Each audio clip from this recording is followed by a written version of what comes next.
ఇప్పుడు మన నియోజకవర్గంలో ఎంతమంది సర్పంచ్ అభ్యర్థులు అయితే గెలిచి ఈరోజు ఇక్కడికి వచ్చిండ్రో ఓడిపోయిన వారు కూడా దుఃఖంతో బాధతో వారి కుటుంబ సభ్యులంతా కూడా గత 2-3 రోజులుగా చాలా మంది కుటుంబాలు భోజనం కూడా చేయలేని పరిస్థితుల్లో వారి కుటుంబంలో బాధపడుకుంటా ఉన్నారు. వారందరికీ కూడా వారి వేదన చూస్తూ ఉంటే బాధ అనిపిస్తూ ఉంది. దీనికి కారణం ఎవరో పార్టీ హుజురాబాద్ నియోజకవర్గంలో ఈ స్థాయికి రావడానికి కారణం ఎవరో నాకంటే ఎక్కువ మీ అందరికి కూడా తెలుసు. కానీ ఏ ఒక్కరు కూడా బయటపడే ఆలోచన చేయడం లేదు. మరి దేని గురించో కూడా మీకు ఆ భయం ఎందుకో కూడా నాకు తెలియడం లేదు. ముఖ్యంగా నేను ఒకటే చెప్తా ఉన్నా, భారతీయ జనతా పార్టీలో నేను మొన్న అసెంబ్లీ కన్వీనర్గా రాజీనామా చేయక ముందు రోజు వరకు కూడా హుజురాబాద్ నియోజకవర్గంలో ఎక్కడ కూడా ఏ మండలంలో ఏ గ్రామంలో కూడా ఈటల రాజేందర్ వర్గం బండి సంజయ్ వర్గం అనే పేరు నేను ఎక్కడా వినలే. అది మా నాయకులందరికీ కూడా తెలుసు. కానీ ఏ రోజైతే నేను అసెంబ్లీ కన్వీనర్గా రాజీనామా చేసిన తర్వాత ఒక జిల్లా అధ్యక్షుల స్థాయిలో ఉండి అతను మొత్తం అన్ని జిల్లాలో ఉన్న అన్ని నియోజకవర్గాలను వదిలేసి కేవలం హుజురాబాద్ నియోజకవర్గానికి మాత్రమే ఒక జిల్లా అధ్యక్షునిగా ఆయన భావిస్తూ హుజురాబాద్ నియోజకవర్గంలోని మండలాల్లో ఎన్ని కుట్రలు చేసిరో వాళ్ళ అనుచరులతో కలిసి ఇప్పటికి కూడా ఈ రోజు వరకు కూడా ఆ జిల్లా అధ్యక్షుడు అనేటోడు అదే పనిలో ఉన్నాడు. ఈ రోజు నిన్న మనం కమలాపూర్లో సమావేశం ఏర్పాటు చేసుకుంటున్నాం. మన గెలిచిన సర్పంచ్లకు సన్మానం ఏర్పాటు చేసుకుంటామనే విషయం తెలిసిన తర్వాత మళ్ళీ ఇదే రకంగా బ్లాక్మెయిల్ చేయడం, ఇదే రకంగా బెదిరించడం, మీరు అక్కడికి వెళ్ళొద్దు, కమలాపూర్కి వెళ్ళొద్దు, పోతే మీకు బండి సంజయ్ దగ్గర నుంచి మీకు నిధులు రావు, మీ గ్రామానికి నిధులు రావు.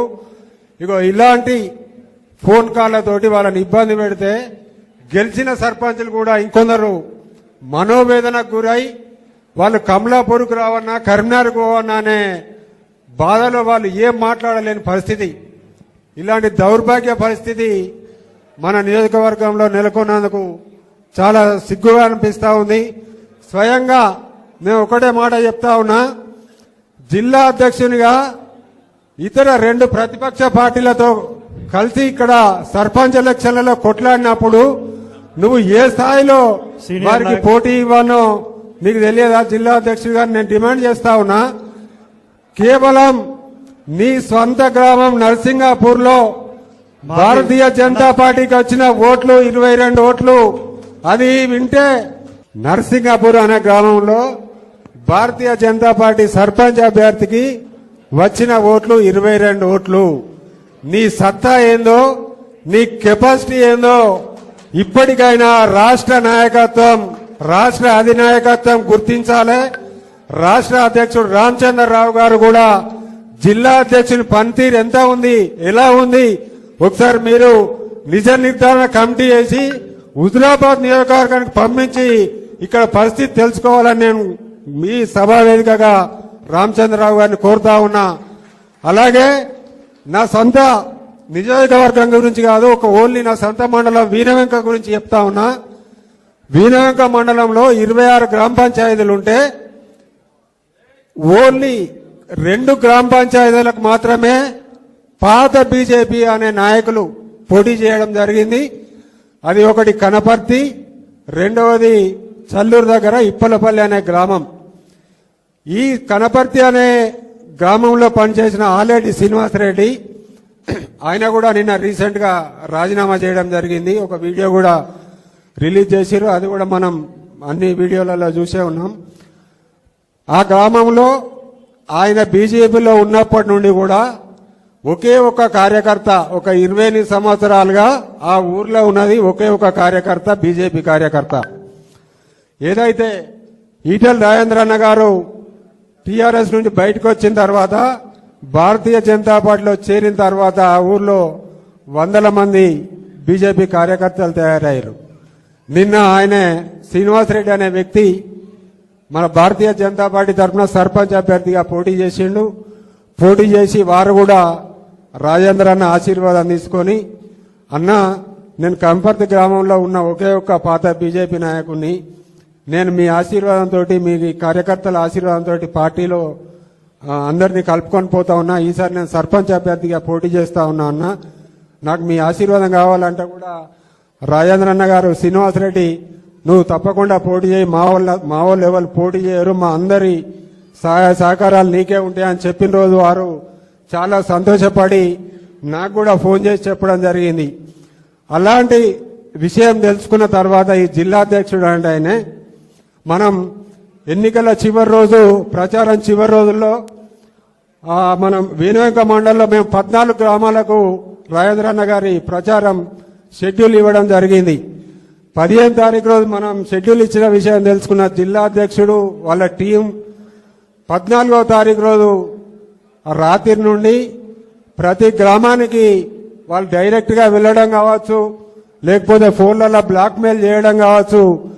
ఈటెల రాజేందర్ గారు మీ ఊరికి వస్తే మిమ్మల్ని ఎట్టి పరిస్థితుల్లో మిమ్మల్ని గెలవనీయం, ఒకవేళ మీరు గెలిచే అవకాశం ఉన్నా ఇతర పార్టీ అభ్యర్థికి మేము డొనేషన్లు పంపి మిమ్మల్ని ఓడించడం మాత్రం పక్క, మీకు ఈటెల రాజేందర్ కావాలన్నా మా ఆర్థిక సాయం కావాలా అని చాలా మందిని బెదిరిస్తే వాళ్ళు గుండెల్లో బాధ ఉన్నా బయటికి రాజేంద్ర అన్న మీ పర్యటన మాకొద్దని చెప్పలేకపోయినా కానీ రాత్రి నుండి పొద్దున్న 12 గంటల వరకు కూడా వాళ్ళు నిర్ధారించుకోలేక నాకు 11 గంటలకు, 12 గంటలకు, 1 గంట కూడా వాళ్ళు బాధతో ఫోన్ చేసి, అన్న గౌతమ్ అన్న ఏమనుకోకండి, మా పరిస్థితి మంచిగా లేదు, మాకు ఇట్లా ఫోన్ కాల్ వస్తున్నాయి, మాకు టార్చర్ అవుతుంది, ఒకవేళ రాజేంద్ర అన్న వస్తే గెలుస్తారని మాకు తెలుసు కావచ్చు, కానీ ఒకవేళ వీళ్ళు ఇంకా ఏం కుట్రలు చేస్తారో అవతల పార్టీల వాళ్ళతోటి అని బాధపడి ఈ ఒక్కసారికి ఏమనుకోకూడనా రాజేంద్ర అన్న ప్రోగ్రాం క్యాన్సిల్ చేసుకోమని చెప్పిన సందర్భాలు వింటే చాలా బాధ అనిపిస్తా ఉంది. రాజేంద్ర అన్న ఏ గ్రామాలకు పోయారో వాళ్ళందరూ చాలా దిక్కుల వాళ్ళు గెలిచిర్రు. చల్లూరు మేజర్ గ్రామ పంచాయతీ 5-6 వేల ఓట్లుంటాయి. అక్కడ పెద్దిమల్లారెడ్డి గారు ఇదివరకే అక్కడ ఒకసారి సర్పంచ్గా బాధ్యతలు నిర్వహించారు. జమ్మికుంట మార్కెట్ వైస్ చైర్మన్ గా కూడా వారు బాధ్యతలు నిర్వహించారు. అలాంటి వ్యక్తి ఈరోజు రాజేంద్ర అన్న ప్రోగ్రాం క్యాన్సిల్ చేసుకోవడం వల్ల ఒక 30 లక్షల దాకా ఖర్చు పెట్టుకొని 40 ఓట్లతోటి వాడు ఓడిపోయడం జరిగింది. వారు కూడా ఈరోజు ఎంతో బాధపడుతున్నారు. రాజేంద్ర నచ్చేది ఉంటే నేను ఈ 40 ఓట్లు కాదు 400 మెజార్టీతో గెలిచామని ఈరోజు చెప్తా ఉన్నాడు. దానికి ఎవరు కారణమో, భారతీయ జనతా పార్టీ ఎందుకు ఈ స్థాయికి దిగజారిపోతా ఉందో రోజు రోజుకు ఇప్పటికైనా రాష్ట్ర నాయకత్వం ఆలోచన చేయవలసిన అవసరం ఉంది. స్వయంగా మా ఎల్బాక గ్రామంలో, నా సొంత గ్రామం ఎల్బాక, మా నాయకులందరూ కూడా వచ్చి ఇక్కడనే ఉన్నారు. మా గ్రామంలో కూడా ఒకే ఒక కార్యకర్త 20 సంవత్సరాల నుంచి బీజేపీలో ఉన్న కార్యకర్త ఒకే ఒక్కరు మడికొండ వెంకన్న అని, ఆయన కూడా ఈరోజు ఇక్కడికి వచ్చిండు. మేము సర్పంచ్ నోటిఫికేషన్ వచ్చిన తర్వాత మా గ్రామంలో ఉన్న బీజేపీ నాయకులు కార్యకర్తలు అంతా కలిసి మేము ఒక సర్పంచ్ అభ్యర్థిని మేము అందరం కలిసి ఎన్నుకోవడం జరిగింది. అందులో వెంకన్న అని ఆయన కూడా ఉన్నాడు. నల్లగోని సరోజన రాజారాం అనే అభ్యర్థిని మేము ఎన్నుకున్నాం. మేము ఎన్నుకొని నామినేషన్ వేసినాం. అంత అయిపోయింది. నామినేషన్ల చివరి రోజు గౌతమ్ రెడ్డి ఈటల రాజేందర్ ముఖ్య అనుచరుడు కదా, వీళ్ళ ఊళ్ళో ఈటల రాజేందర్ మనిషే ఉంటారు దాదాపుగా, ఆయనను ఏ రకంగా మనం గెలవనిస్తామని ప్లాన్ చేసి జిల్లా అధ్యక్షుడు స్వయంగా మా ఊర్లో బోధలు అనే ఒక బూత్ అధ్యక్షుడు ఉంటాడు, ఆయనకు ఫోన్ చేసి చివరి నిమిషంలో ఆయనతో నామినేషన్ వేయించారు బీజేపీ పార్టీ రెబల్ అభ్యర్థిగా. అయినా కానీ మేము ధైర్యాన్ని కోల్పోక మా రెబల్ వేసిన అభ్యర్థితో కూడా మేము ఒక 20 సార్లు మాట్లాడినా కూడా 20 మందితో మాట్లాడిపించినాం.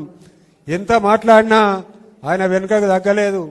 ఏంటిది ఈయన బలం, ఏం చూసుకొని ఈయన ఇంత ఒక్క మాట కూడా కనీసం వినకుండా పోటీలో ఉంటా అంటాడని తెలుసుకుంటే ఆయన వెనుక ఉన్నది మండల అధ్యక్షుడు నరేష్, జిల్లా అధ్యక్షుడు గంగాడి కృష్ణారెడ్డి గారు అని తెలిసి ఆ రోజే మేము నిర్ణయించుకున్నాం, ఎంతైనా మంచిదే, ఎంత కష్టపడ్డా మంచిదే, ఇలాంటి బ్లాక్ మెయిల్ కు ఇలాంటి బ్లాక్మెయిల్ రాజకీయాలకు మనం బలి కావద్దని మమ్మల్ని నమ్ముకొని మా ముందుకొచ్చి మా పోటీ చేసిన నల్లగొని సరోజన రాజారాం గారు అనే వ్యక్తిని ఈరోజు మేము 176 ఓట్ల మెజారిటీతో ఎల్బాకలో గెలిపించుకోవడం జరిగింది. కాబట్టి రాబోయే ఎంపీటీసీ జెడ్పీటీసీ ఎలక్షన్లలో కూడా మన కార్యకర్తలు అసలు పోటీ చేయాలా, వీళ్ళు ఇప్పుడు గత సర్పంచ్ ఎలక్షన్లో జరిగిన పరిస్థితే మరి రాబోయే ఎంపీటీసీ జెడ్పీటీసీ ఎలక్షన్లో ఉంటే పరిస్థితి ఏందనేది సందిగ్ధంలో ఉన్నారు. మాకు గనుక అవకాశం వస్తే ఇప్పుడు ఇక్కడ హుజరాబాద్ నియోజకవర్గంలో ఎంతమంది అయితే ఈ కుట్రలకు బలైరో వాళ్ళందరినీ కూడా ఏకం చేసి వాళ్ళందరినీ రాష్ట్ర భారతీయ జనతా పార్టీ ఆఫీస్కు తీసుకెళ్లి మా సమస్యలు ఇవి, మాకు వెన్నుపోటు పొడిచే వ్యక్తులు వీళ్ళు అని ఆధారాలతోటి సహా రాష్ట్ర అధ్యక్షులు రామచంద్రరావు గారికి కూడా వివరించే ప్రయత్నం చేస్తా ఉన్నాం. అవసరమైతే రాష్ట్రంలోనే కాదు ఢిల్లీకి వెళ్లి కూడా కరీంనగర్ జిల్లాలో ఏం జరుగుతా ఉంది, ఎక్కడా లేని విధంగా భారతీయ జనతా పార్టీకి ఇక్కడనే ఇన్ని కుట్రలు ఎందుకు చేస్తా ఉన్నారు, దీని వెనుక ఉన్నది ఎవరో కూడా మీరు బయట పెట్టి వారి మీద తక్షణం చర్యలు తీసుకుంటేనే తప్ప హుజరాబాద్ నియోజకవర్గంలో భారతీయ జనతా పార్టీ అనేది బతికి బట్టగట్టే అవకాశం లేదనేది కూడా మేము ఈ వేదిక సాక్షిగా రాష్ట్ర అధినాయకత్వానికి విజ్ఞప్తి చేస్తా ఉన్నాం. ఈనాటి మరొకసారి భారతీయ జనతా పార్టీ తరఫున గెలిచిన సర్పంచ్ ఉప సర్పంచ్ అభ్యర్థులందరికీ అలాగే వార్డు సభ్యులందరికీ కూడా పేరు పేరున శిరస్సు వంచి మీ అందరికీ శుభాకాంక్షలు తెలియజేస్తా ఉన్నాం.